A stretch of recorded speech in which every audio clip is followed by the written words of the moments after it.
फांसी रुक गई। बादशाह अकबर ने गुस्से में बीरबल को मौत की सज़ा सुना दी।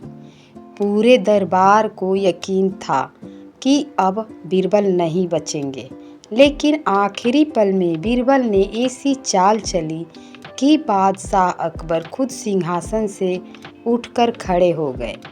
आखिर बीरबल ने ऐसा क्या किया, जानने के लिए कहानी अंत तक देखिए। दिल्ली का शाही दरबार सजा हुआ था।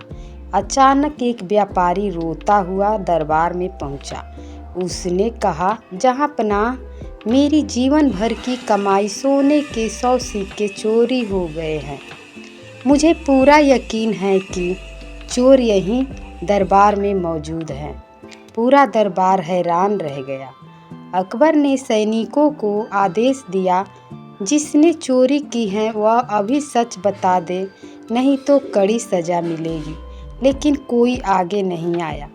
अकबर ने बीरबल की ओर देखा और बोले, अब इस रहस्य को तुम ही सुलझा सकते हो। बीरबल मुस्कुराए। उन्होंने सभी दरबारियों को एक एक समान लंबाई की लकड़ी की छड़ी दी और बोले, ये जादुई छड़ियाँ हैं। जिसने चोरी की होगी उसकी छड़ी रात भर में 2 इंच बढ़ जाएगी। कल सुबह सभी अपनी अपनी छड़ी लेकर दरबार में आए। यह सुनते ही असली चोर घबरा गया।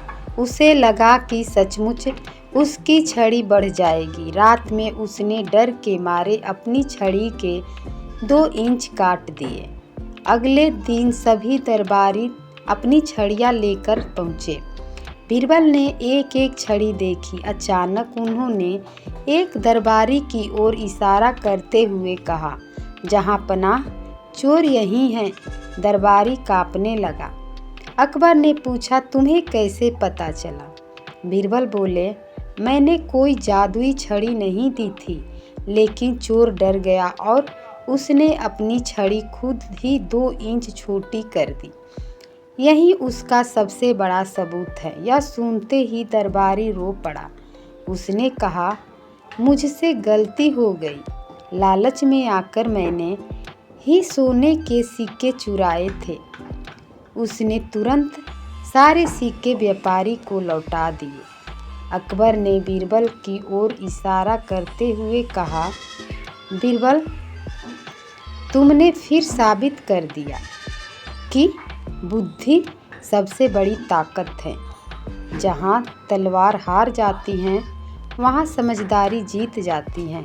पूरा दरबार तालियों से गूंज उठा। व्यापारी ने खुशी खुशी बीरबल को धन्यवाद दिया और सभी ने उनकी बुद्धिमानी की प्रशंसा की। सीख है इस कहानी की दोस्तों, झूठ और चोरी ज़्यादा दिन नहीं छिप सकते। बुद्धिमानी और सच्चाई की जीत तय है। तो ये कैसी लगी आपको कहानी? क्या आपको ये पता थी इस कहानी के बारे में? तो लाइक करके बेल आइकन प्रेस करें और सब्सक्राइब करें। धन्यवाद। फिर मिलूंगी अगली नई रोचक कहानी के साथ। आप लोग की कैसी कहानियाँ पसंद हैं, कमेंट में ज़रूर बताएं।